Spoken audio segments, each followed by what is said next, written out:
In the suburban Chicago community of Bridgeview, Muslim American Mariam Al-Zubi is going door to door in a predominantly Muslim neighborhood to make sure people are ready to vote in the November 2nd elections.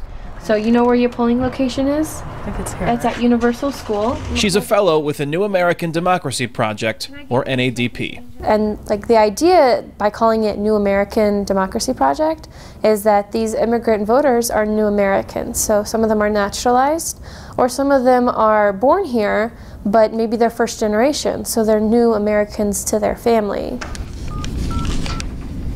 Al-Zubi says the NADP outreach is a nonpartisan effort to increase the number of Muslim Americans who vote. Hello, hi, I'm trying to reach Mona Yassin. There are a lot of issues that the Muslim community wants to be heard about. You know, for example, Islamophobia, religious intolerance, racial profiling. And what we do is we try to tell our elected officials why we vote, but in a very nonpartisan way, because we want all of our elected officials to respect us and to stand with us. Make sure the address is correct. On the stump with Al-Zubi is Ella, who would only give her first name. By '93, we came to the United States on a visa. I was 7 years old.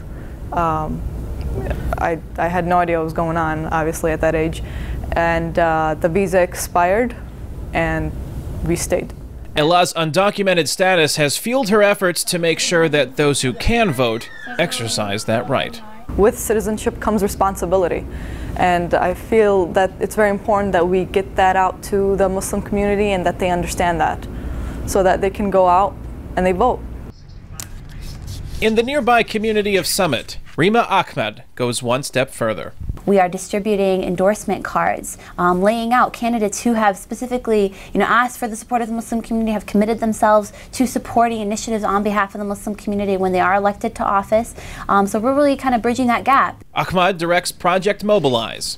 In addition to endorsing candidates, it aims to generate enough interest among Muslim Americans so they can field their own candidates in future elections. And this is really the next logical step, towards us fulfilling, our political aspirations. So it is about developing that potential, ensuring that people who have aspirations to hold public office know how to get into those positions and garner the support that they need. So even with the election cycle, there's as much argument and debate whether Muslims should be involved. Gerald Ankerson is outreach coordinator in the Chicago office of the Council on American Islamic Relations.